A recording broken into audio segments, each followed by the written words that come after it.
We're Pandas Talking Games. We're talking games with words like one-shot, campaign, and pandas stand by professionals. We make this show. It comes out every Monday, and here we are in panda suits, recording for our Patreon.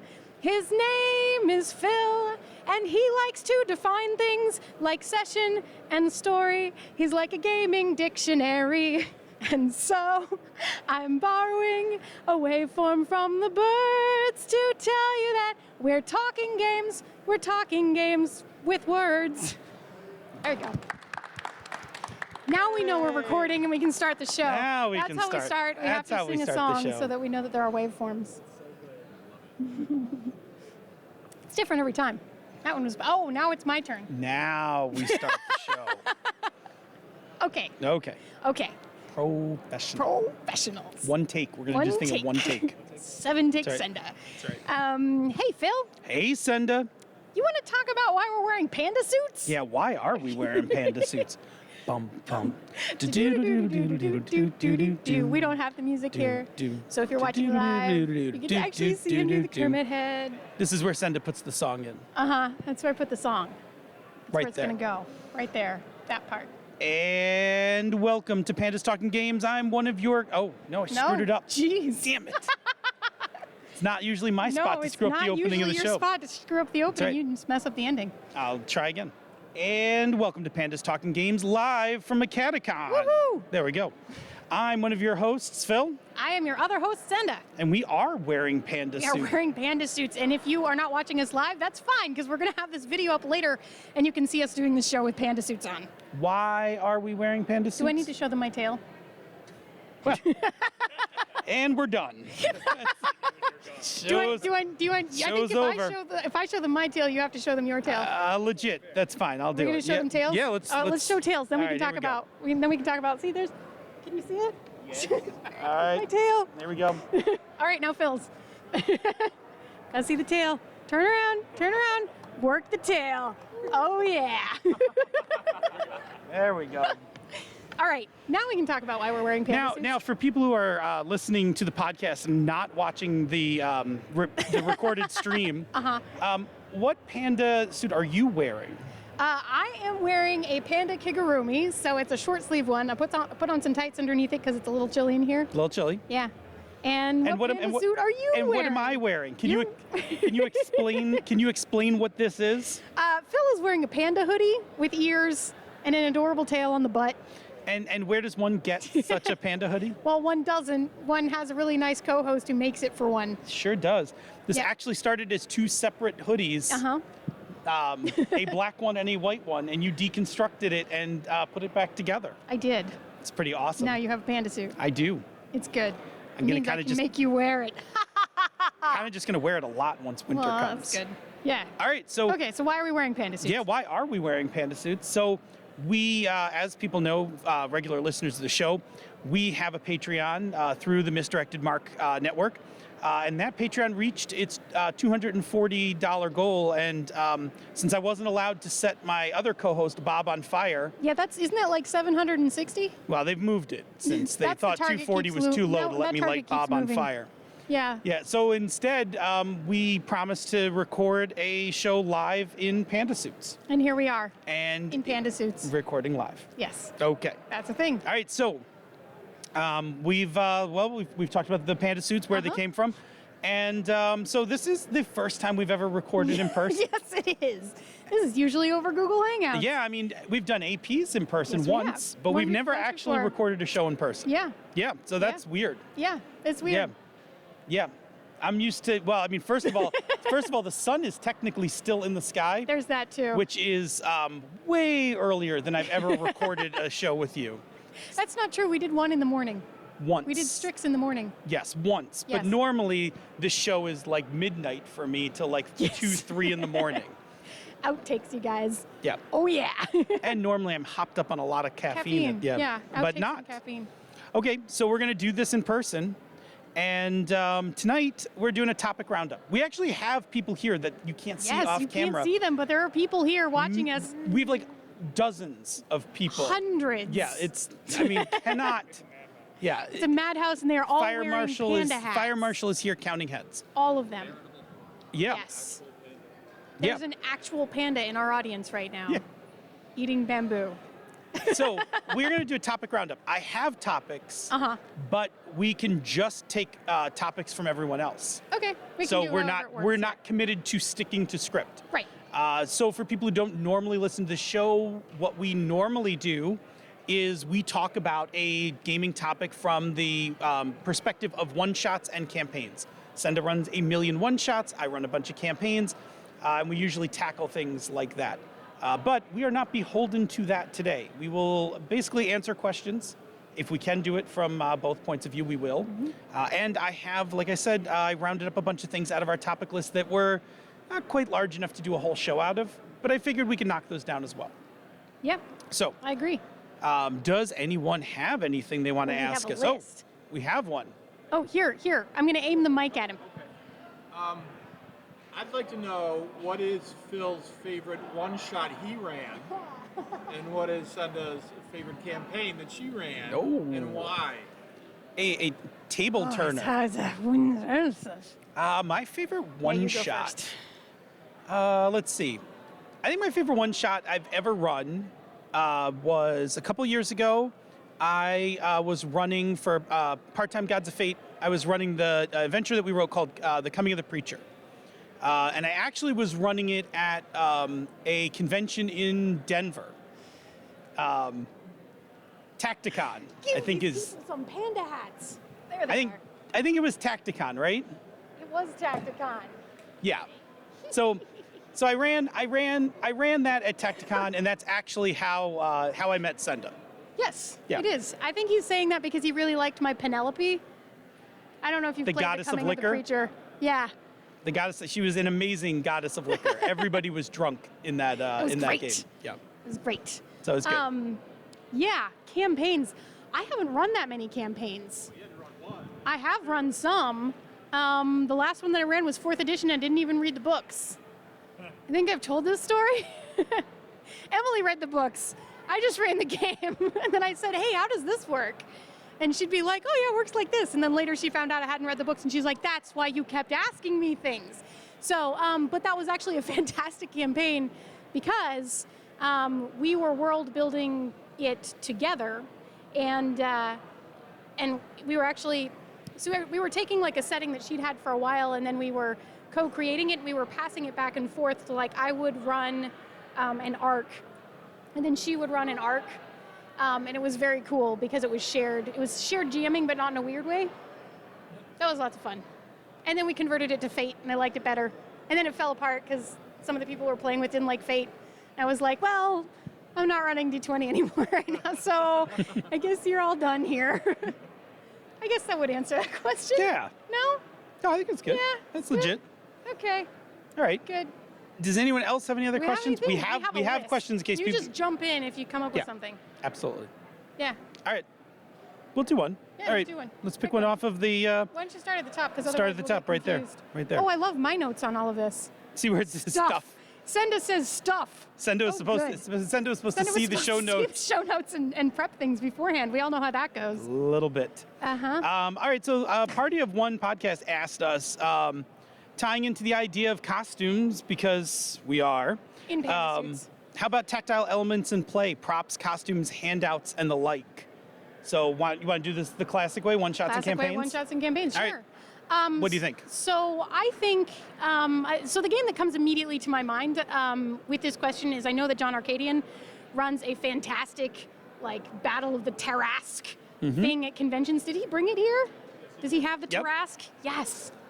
I'm gonna leak a little encoded design Oh, secret. you leaking? We You're are leaking all actually over the going. show, We are really? actually going to publish that. Yeah? Yeah. Yeah. That's we're gonna go ahead and publish it and throw it together. I mean, it won't be very big, but it'll have an adventure, some rules and stuff like that. So John's That's- working on it. Chris is that's gonna work awesome. on it. Yeah. I don't know when it's gonna come out, but it'll come out It'll come out in like a couple months. All right. Anyway. Well, that doesn't actually have anything to do with props and No, costumes. no, I'm just sneaking that in So there. the- but- Shameless shameless promotion. plug. Yeah. So the thing about John's game is he actually has a Tarrasque, and it's huge and fantastic, and it comes in like a circus cage that is the size of It's long. I don't even know. I mean, No, it's like like a 2 bread feet. box. Yeah. Yeah. It's like a bread box with a giant Tarrasque in I it. feel like that's a very relevant reference, a bread box. Like, Is it lot bigger of than a bread Google box? it, people. Right? Yeah. It seemed good to me. Yep. Yeah, so he carries that around and he puts it on the table, and it's massive and it's extremely effective as a prop because it's really key to the one shot that he's running. Now, in my one shots, I don't usually have anything like that. I don't usually do props kind of stuff because I don't usually either plan that far ahead, or because of the type of games that I'm running, you can't plan that far ahead. Right. So it just isn't a thing. So it's not something that I tend to run with a lot. I think they can be used both very effectively and as a total distraction. Yeah. To be used with caution. Yeah, I think you can overdo it. Yeah. Before I do the campaign side, I'll say from the one-shot side, I have done handouts. I do handouts a lot. Handouts, I think, are different. No, but I mean, they're still think on the they're different? table. I mean, The it's question not like did say handouts. It said handouts in it? This is what props, happens when costumes, I don't. handouts, and the like.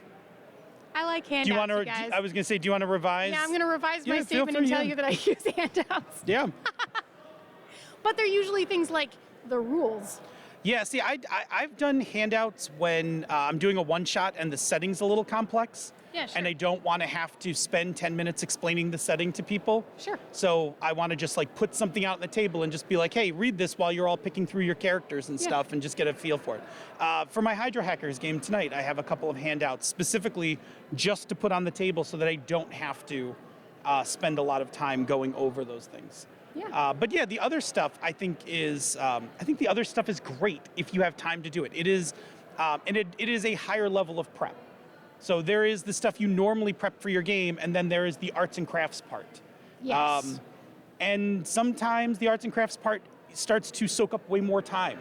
Right. I mean, the person who should actually really be here talking about this is my other co-host, Emily, who is, in fact, the crafty DM for a reason. Yeah. Yeah. But she doesn't She actually makes believe the things. show exists. Yeah, I know. So she couldn't be wouldn't- here today right. because She thinks this doesn't is believe in this show. She doesn't acknowledge that you have another co-host. Yeah. You know who else? You know who else is pretty knowledgeable with this? John Arcadian wrote really? the first section of the book that we did together, Focal Point, and that has a lot to do with use of props and music and things like that in games. And that's actually a really good resource because not only does it talk about some of the pitfalls, but actually like a lot of quick tips for how to put things together without using a lot of time. But in all of my experience, I have done props in campaigns. Not on a day-to-day thing. Like it's more like a treat. Like Yeah. at the end of a story arc, special I will, occasion thing, yeah. I will like either make a set piece for a set piece encounter, or I will make a like a ruined map or something like that. But not like day-to-day. It's just I think one, I'm not that actually crafty, so it's like way more effort for me to get it done. And two, it is just additional prep that winds up eating up time. So.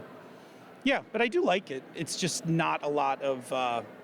Just more. I've never done. Have you ever done costume for a game?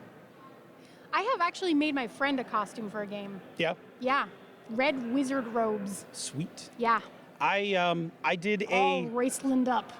My first time playing Savage Worlds was at Gen Con, and I signed up just at random. I signed up for this Savage Worlds game, and the GM who shows up is wearing a full Smiling Jack jester suit, like shows up to the table, and I'm like, well, I guess this is happening. Like this is it, Bring right? it. I mean, I became a Savage Worlds fan after that. Like I was sold. Like, and actually the GM was really good, and they went crazy with props. They had full table dioramas of every scene. Savage Worlds, correct me if I'm wrong, has a culture of props. They're not super necessary. Nope. But every time I've played it, there's always been like a lot of props. It has a culture of props. It It's was originally a like, tabletop miniatures game. The Rocky Mountain Savages are like, they do props. Yeah, actually, most Savages I know kind of Yeah, go crazy pretty with props. props. Carl Kiesler goes really crazy with props for his games.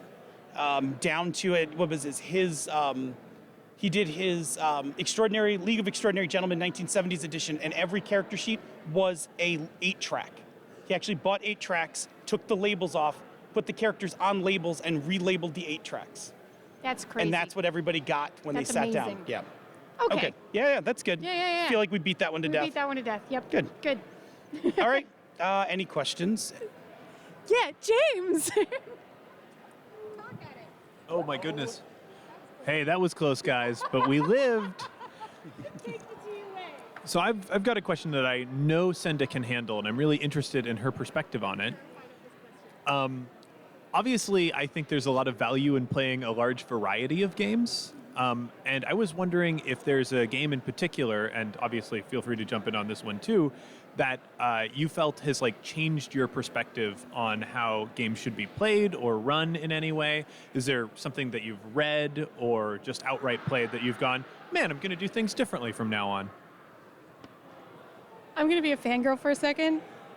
Go ahead. Is that okay? Yeah. Yeah. Hi, James. You know what really changed my perspective on games? Your show. Not the point. I know, but I'm just going to tell you that. Now I'll actually answer the question. So the first game that really changed things for me was actually Fate. And we played Fate Accelerated. And because that was the first game I had played that wasn't D20. And it just shifted how I thought about everything. In terms of running games and all of that kind of stuff. I certainly don't think it's the only one that could do that. And I think a lot of people are having that experience with Powered by the Apocalypse games right now, because that's really huge, and there are a lot of really cool ones, including Hydra Hackers. That just happened to be the first one for me. Like, I got the rules for my birthday, and then I was like, this is amazing, and like, phew. And then we converted that D&D campaign that I was talking about earlier into Fate. And I was like, I'm never running Dungeons & Dragons again. I might. It could happen. But mostly just make Emily run it. Like, if she wants to play Dungeons & Dragons, she can run it. It's all good.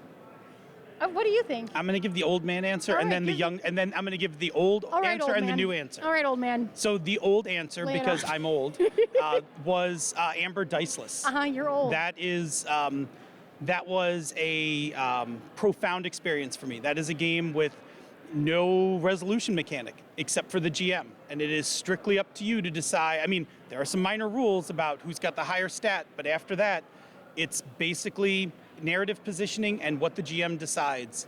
And there's no, the campaign is in your hand. Like, every moment of the campaign is being decided on what you do. There's no dice to defer to. There's no moment where you're like, well, you rolled a 1, sorry, your character's dead. If a character dies, it's because at some point you said it happened. So, and there was some really good GMing advice actually in that. I mean, it's 90s tech, so it's not, by today's standards, it may not be considered great GMing advice, but coming out of like 2nd edition D&D, Amber was kind of like a earth-shattering experience.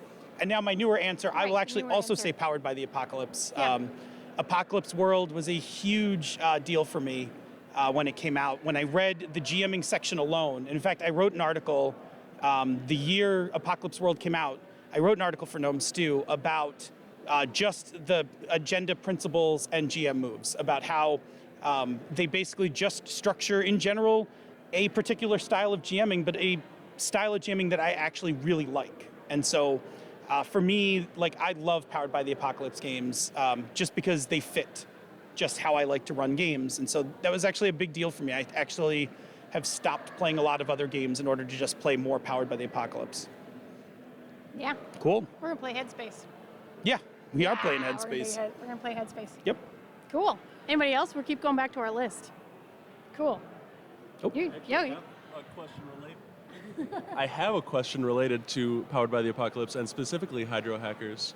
A lot of things that I've seen people talk about in PBTA design is making the moves more than just a list of skills. Yep. With like a bunch of results. So like, what's the big design push when you're looking at doing that? So I think the way you start is you ask the question, what does this game do? What's important in this game? And then you need moves that are going to support that. So I'm going to assume you're talking about actual player-facing moves. Yeah, like Okay. basic moves sort of. Yeah, so for instance, I'm actually going to pull the Panda hat back for a second and cool my head off. So for instance, Hydra Hackers has a lot to do about the scarcity of water. So drink water is actually a move in the game. So when you drink water, you roll because water is not always pure. And so you take a chance anytime that you go from being thirsty to not being thirsty. And to tie into that, there are mechanics for being dehydrated and things like that.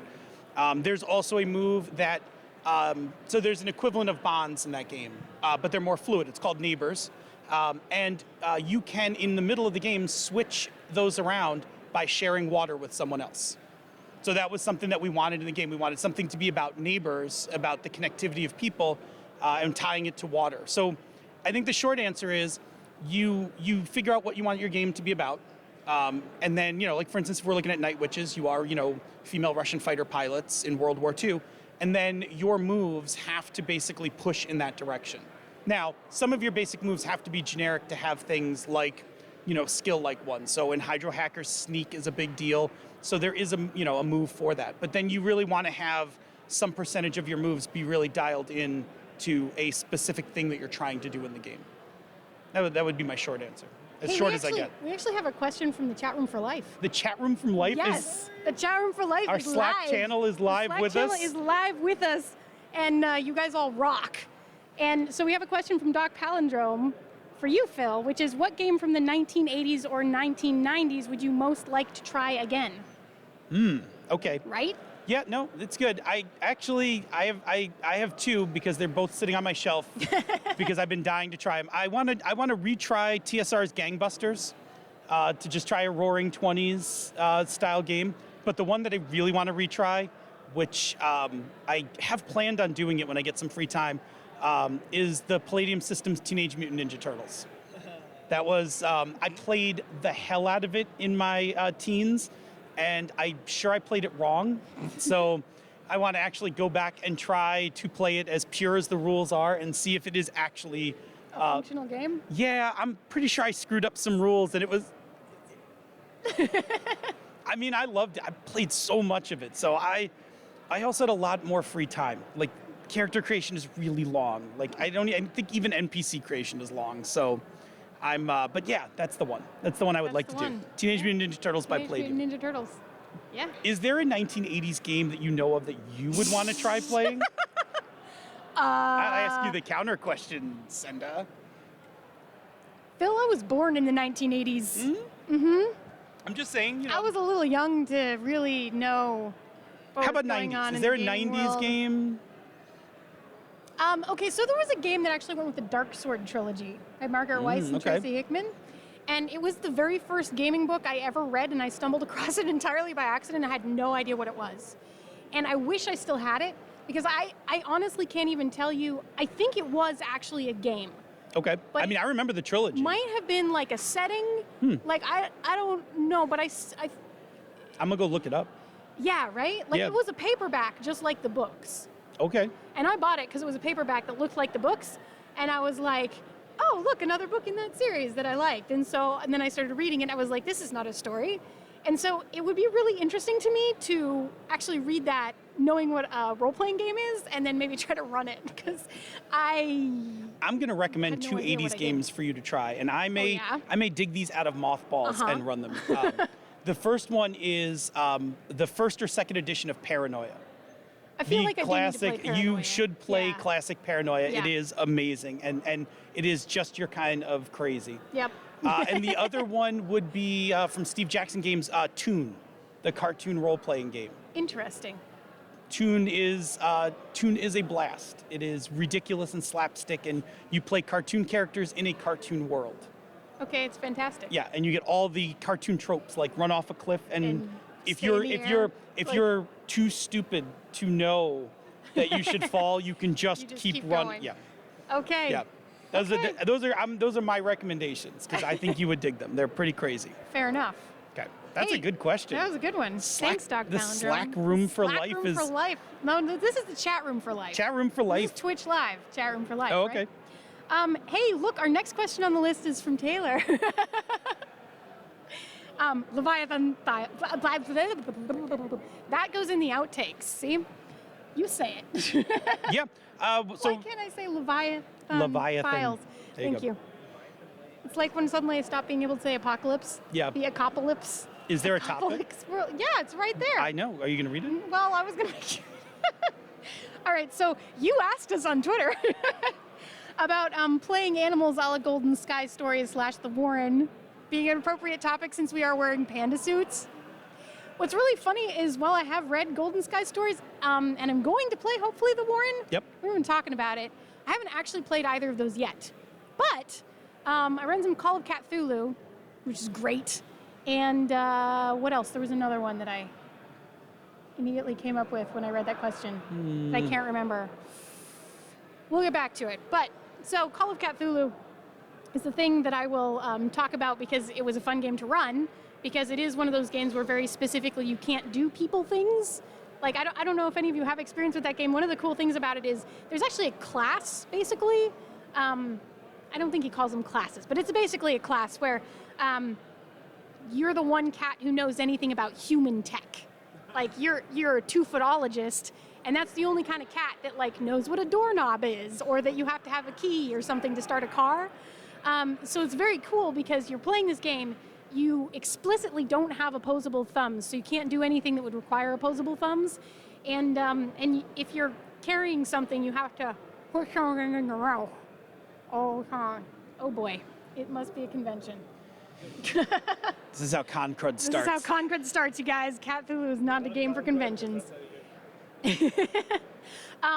So I would say playing animals works on a spectrum from like anthropomorphized animals to like I am playing an animal. And what I really liked about the Call of Cthulhu game is that it was I am playing an animal. And it was very fun and entertaining because I had 3 amazing players who were, 2 of them were basically playing their household cats. I say basically. 2 of them were exactly playing their household pets. And I will just repeat once again, for the record, I have no idea how John Arcadian lives with that cat. Like, I have no idea how they live in the same house. That three-legged crazy killer. cat. Yeah. Yeah, it's pretty funny. That cat is crazy. Anyway. Yeah, I mean, I think you hit it on the head. It's well, you've actually played the Warren. I did play a one-shot of the Warren at Gen Con 2 years ago, and actually really liked it. But I do think you have to, especially in a campaign, because it's going to be sustainable. Like, right. Call of Cthulhu worked really well as a one-shot because sticking stuff in your mouth and all of that kind of thing. Yeah. That's the level of crazy that I do in a one-shot. It doesn't matter. I don't have to sustain it. Yeah. Campaign-wise, I think you got to set that dial right so you don't get too silly. I mean, otherwise, game after game, it's just going to it's either going to be ridiculous and it's going to be hard to get anywhere, in a campaign, or it's going to get so silly that the campaign's not really going to sustain itself. So I know in the Warren they specifically talk about that. Like you have that as a table discussion about kind of where you're going to dial that in. Like, are you going to understand the real world, or are you going to refer to things like the boomstick and those kinds of things. But I think you make those decisions. And they do have, I think, again, more. They have more weight to them in a campaign because you can just you could just be. My games are just crazy. Yeah, well, that's fine though for a one shot. I know. I mean, hey, it's like we have an episode about this. Right. So yeah, I think that's the thing for a campaign. You want to get it where you're just not being ridiculous the whole time, so that people kind of stay with it.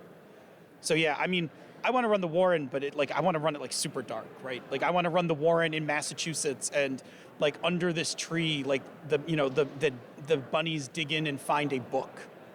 A book that starts promising like all sorts of things, like to get rid of the farmer, and so it's basically the Warren meets Cthulhu. Like like I want to run the super dark version of the Warren. That sounds amazing. Yeah. I'd play that game. Just saying. Yeah, no, that's cool. I'll run it. I'll run it. That's fine. Yeah. All right. Anybody? Oh.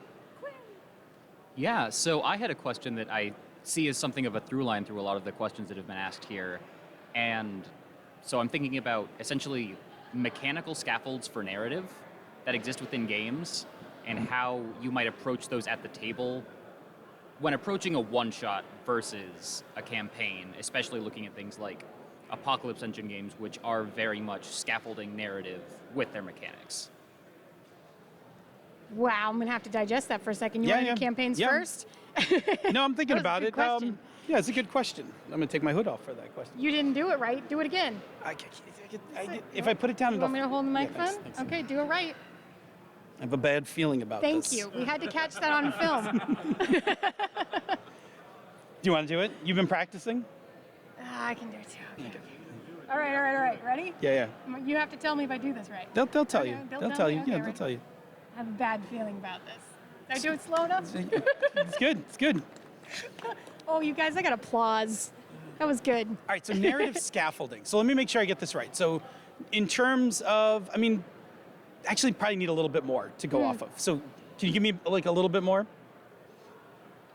In terms of defining my terms, or Yeah, just so I can. okay. So, in my reckoning, a narrative scaffold is essentially when mechanics outline specifically expectations for the unfurling or okay. structural interaction within the narrative, Yeah. which then allows either for the triggering of mechanical systems to begin unfurling, or which, in the application of the mechanics, shifts the ongoing narrative in specific ways, such as to meet design intent. Okay, so I think I got this. I'll give two examples to see if I'm with you. So in Apocalypse World, it's always begin and end with the fiction. So you start having a conversation. The conversation triggers a mechanic. We do the mechanic. We look at the outcome from that, and then we continue the conversation. The other one I will use as an example is the fate aspect. So a fate aspect is both mechanical and narrative in nature. So on fire means literally you are on fire, but then mechanically it also means that this is an aspect that I can spend a fate point to get a +2 because I'm going to punch you while you're on fire. You're clearly not paying attention to what I'm doing, so I spend my fate point, I get a +2 on my fighting check. Okay. All right, so in terms of, so now understanding where you are, in terms of one-shots and campaigns, like how that works, or? I'm still gonna make. Sorry.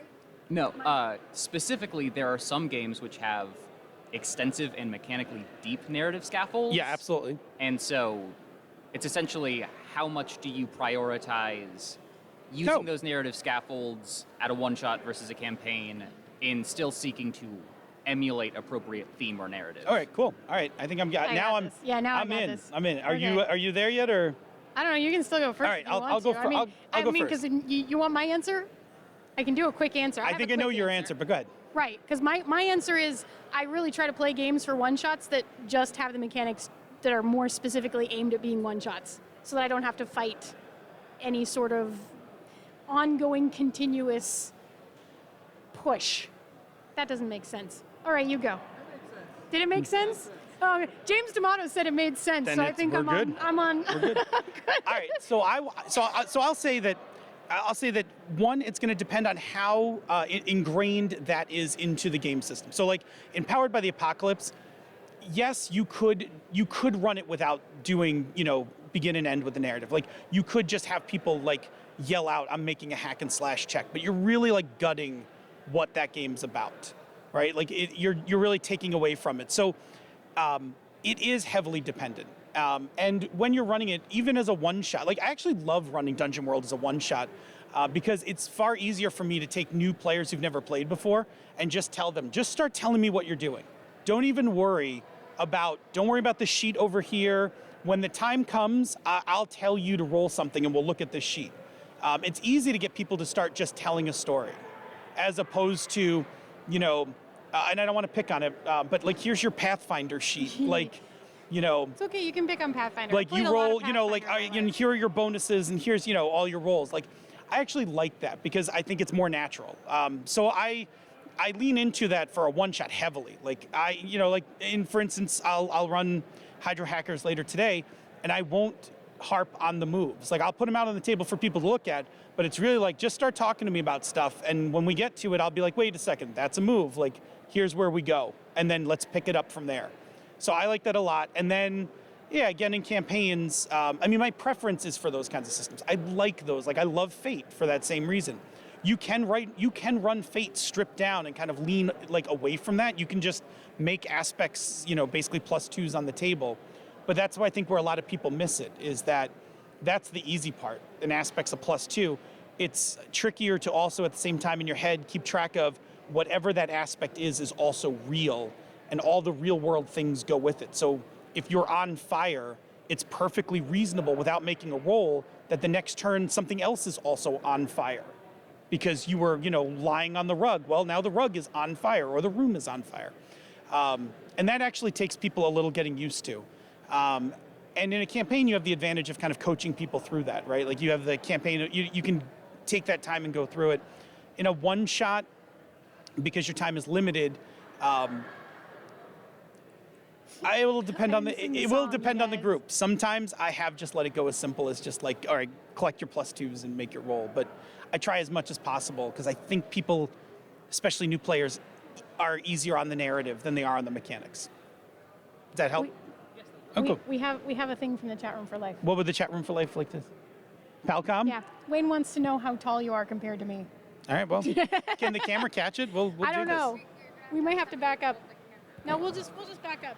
Let's put down the mics and back up. Okay, yeah, that's safer There than we letting go. me touch technology. He's like that tall. You're actually taller than I actually Right. always think you are. I'm not actually that short. No, you're not actually that short. That was because we've never actually recorded in person before, ever. People have only ever seen our heads. Only ever, even if that. I mean, they've seen your head. None of my shows do live anything. I edit this shit. Yeah, I mean, we just twitch out of my basement. Like All that's, right, you you're know. out of the camera now. You have to come this in way. the camera. Back There in you the go. Yeah, I mean, we just run a Twitch thing out of my basement. I don't know how much you actually grasp of that when Well, you see us. I mean, sure. Okay, should we do another question? Everybody good? At risk of this sort of becoming a Hydro Hackers podcast, I have a that's kind of question every for which podcast Hydro that Hackers has- is probably a perfect example. There's a lot of Powered by the Apocalypse games now. It's popular, it's fun, everyone loves it. So one of the temptations, obviously, is when you're designing a game in that vein, is to have something other than just the moves. Like to add your own mechanical spin, have your own systems that are added into it. My question is, when you're doing that, how do you create enough uniqueness mechanically to, have a brand, to have your game and have it function, but not too much so that the Powered by the Apocalypse engine itself feels out of place or tacked on? Uh-oh. Emily just came. She's wearing a panda hat. Senda's other co-host. All right. Yeah. All right. So to go to your question. So I think this, it's funny because if you're trying to make a Powered by the Apocalypse game, then I think there are certain things you don't touch. Like you don't touch agendas, principles, and GM moves. Like you just leave those alone. They're good. Don't innovate there. I think there are certain places where people tend to innovate. Like you don't really mess too much with moves. I mean, some games like Undying has gone diceless. Bluebeard's Bride, I think, has also gone. I think it's near diceless as well. Yeah. Those you kinds played of it? things. Yeah.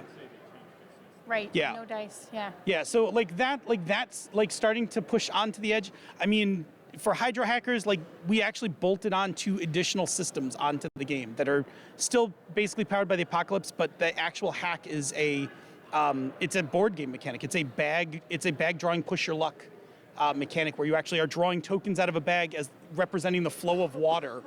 And actually, trying to get water from the, source into your reservoir. So yeah, I think that's okay. I think there's room for it. But I also think there's room, now we're starting to see the first second generation games. Like Blades in the Dark is not really a Powered by the Apocalypse game, but it isn't hard to look at it and see that it's got a whole bunch of the genetic code of that game in it. And I think that's what we're going to start to see, is that we're going to start to see people drift far enough past. It'll be the same thing like when Green Ronin made Mutants and Masterminds. It's decidedly D20, but it then drifted it far enough away that suddenly you're like, that's not quite D20 anymore. There's no more hit points. There's a power, there's a, point build mechanic. So yeah, I think the point is, there's a point where you've drifted too far and you're no longer making a Powered by the Apocalypse game. But you feel like that's kind of an evolution that it's okay to have take place in the wild, too. Yeah, I think it's inevitable. I think inevitably game designers have now played enough Powered by the Apocalypse games that whether they directly start with that idea and drift past it, or they just start making a game and are like slowly pulling those pieces in. I think that's already happening. Yeah. Hey, you know, it's like quarter till, and Yeah. I know how long it takes us to do the closing. Do you think we have time for another question? I think we do one question, One then, question. and then bumble our way through one the closing. question, Yeah. and then just everything goes to hell when we try to close the show. Yeah. Yeah. You guys, I usually stitch this stuff back together. Does Emily have a question? Does Emily want to ask a question of this imaginary podcast?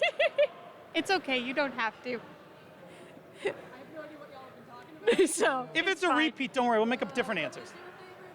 No, we did that one. Oh, that's fun. Oh. She's a super geek. I say she's a super. And then like all of these people. Yeah. Yeah. I mean, I kind of have to list my Like most own of the first. audience, like I have to list she's a super geek first because you know Uh-huh. because Emily's. Uh-huh. Yeah.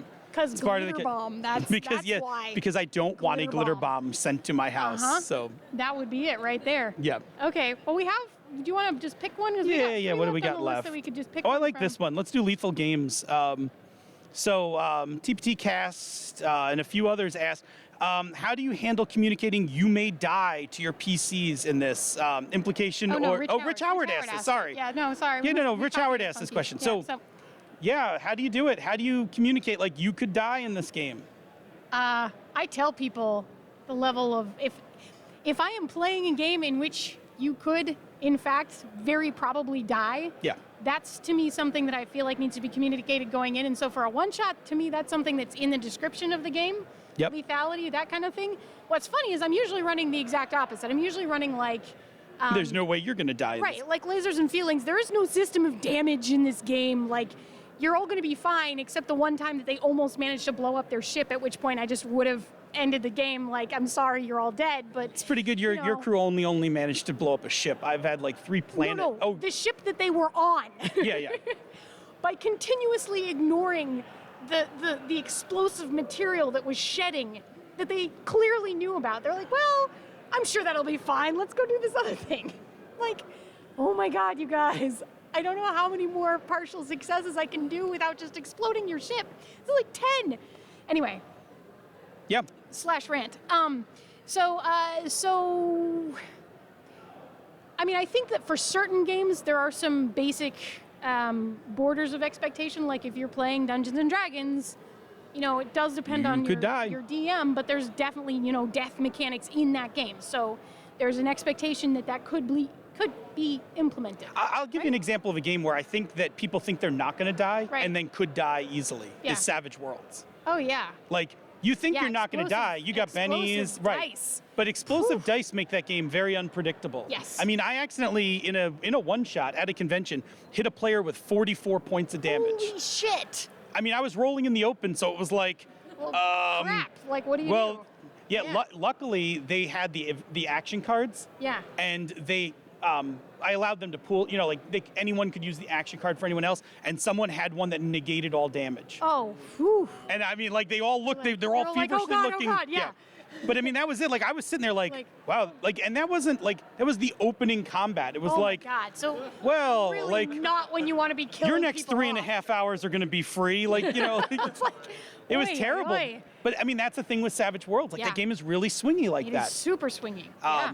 So I try to tell, like, I try to warn people about that. Now, Yeah. if it's a it should game, be in your description, I think, if it's a one shot and you're going I mean, to it be said more, Savage Worlds. No. But if you're going to be more Yes. lethal than someone would Yes, necessarily absolutely. expect. Yeah. Now, if it's a game where the setting is lethal, Yeah. like I will then kill an NPC right, like as soon as I can yeah, to that's a make good way to to make a set the point, right? expectation, Like like- just Look, dead people. yeah, like oh look, you know, the bad guys have lined up, you know, a couple NPCs. Oh, they just shot them. Blam blam. Yeah. Okay. Like oh, see, we're Fair we're enough, yeah. we're not screwing around in this world. Fucking around. Yeah. We're I mean, explicit? Did we say we're explicit? We You've didn't, been but warned? sure, we're Sure, we're explicit. explicit. I mean, I did this once, but before we wrap, like there's an old '90s game called Conspiracy X that has a really wicked combat system. It is really dangerous, and it warns you like all through the rules, like this combat system is really dangerous. Don't get into a gunfight unless you have cover or body armor or something. And my players were like, nah, we don't need body armor. It's fine. That's expensive stuff. And you know, I shot one, and they went down in a heap, and I was benevolent GM and had a alien who was in the scene, like pull them out and heal them, but that character was done. Like one shot, like dead on the floor, and I was like. After that, they all went and bought body armor. Yep. They all figured out how the cover rules worked, and then they like all took combat very seriously. Yeah. So One sometimes thing you is all it make it. Sometimes you make an example out of someone. Yep. Okay. Yeah. With that, All right. Guys, after we've talked about making examples out of people, Chat room for life that we need to know about. Okay, cool. after we've made examples out of people, it must be time for the end of the show. Oh no, I don't. Glitter think she bombs are brought not a funny. glitter bomb. You can't get glitter out of anything. Yeah, I She don't said it think. would probably not be pleased. We have Nikki is our stand-in Bob today. She's running the chat room for life for us because she's amazing. Okay, now we can close. You want to try this out? I guess we can try. I mean, it's Do you live. think People- live there's a chance we won't screw this up? No, I don't. Oh no. Okay, good. All right. Well, set expectations low. All Yeah, I'm right. gonna set them nice and low. All right. Yeah. So, Senda, where can people reach us on the internet? Well, you can find us on Twitter at Pandas Talk Games, not Pandas Stock Games, Pandas Talk Games. It really looks like the other one.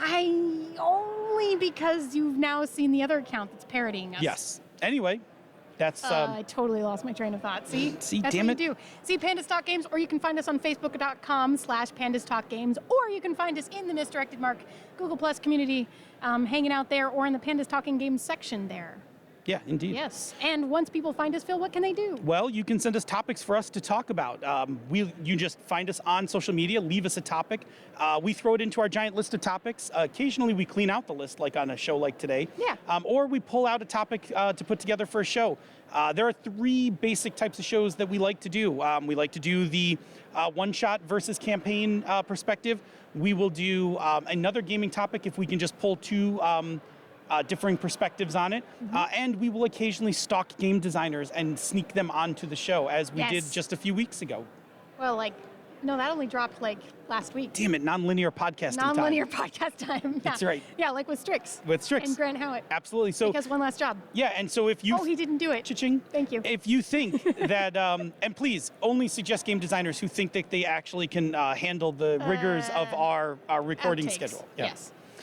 What else, Senda, can you do once you have found us on Twitter? You can also send us your table selfies. I'm expecting many table selfies, everybody. Table selfies. So, hashtag table selfies. Take a picture of the game that you are playing, and before you all leave with your awesome little panda hats, I want a selfie of this because it's fantastic. And the panda suits. So that's a thing that we're gonna have to do. But yeah, so send us your hashtag table selfies. We love to see you playing games, and we want to know if they're one shots or campaigns, and we just love knowing that people are having fun. It's great. Yeah. Yeah. Hey, so there's also this Patreon thing, which is the reason that we're wearing panda suits today. That is correct. If you like what we're doing here or elsewhere on the Misdirected Mark Network, you can support our Patreon, which is at patreon.com/MMP.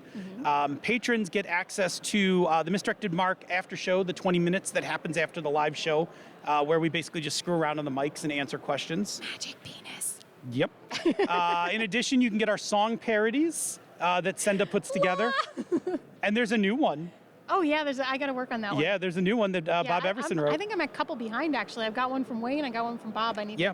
So you need get to access to down those. on that, yeah. You get the additional outtakes from this show. Yes. Because there are usually more than I can stuff into 45 minutes. And you get also some of our bonus stuff, like this month for November, our patrons are getting access to Rocker Boys and Vending Machines, our Lasers and Feelings cyberpunk hack Yes. that we put together. Oh, I was going to show it, but it's too far away. Yeah, it's too far away. Yeah, anyway. We'll show it to everybody It's after beautiful. we get off the mics. Yeah, it's beautiful. And Anyway. Megan did the art, and it's fantastic. And John Arcadian did the layout, and it's fantastic. Absolutely. So all those things are given out to our patrons. Yeah, it's fantastic. Hey, shall we do some Patreon shout-outs? Yeah, do it. Yeah, so Eric Jeppesen, thank you so much. PK Sullivan. Yes, Thank PK. you. Rockin' like a rocketeer. And Troy Pitchelman. Yeah. Also awesome. Thank you, Troy. Your show is great. So if you are already supporting us monetarily, or you are unable to support us monetarily, what's the other thing people can do that makes us really excited? Well, it makes me really giddy to get iTunes reviews. Yes. Yes, it does. So if you would like to see me even giddier than this, you could write us a rating review on iTunes, and that would make me super duper happy because it helps our show come up higher on the list, and then more people will find us and listen to us. Because Indeed. we're delightful. We are delightful. Delightful. Oh, that's That's damn it. your- damn it, guys, that's your damn part. It. This is the outtakes part, right? Fix it. Yep, we'll fix it in post, right? Always. So Phil, show me what? So what you're gonna do next in this panda hoodie? Okay. Try it again. So Phil, show me how. No, see, it says show me. I get how, it, just what read you through are it. going to- If you had read the notes before.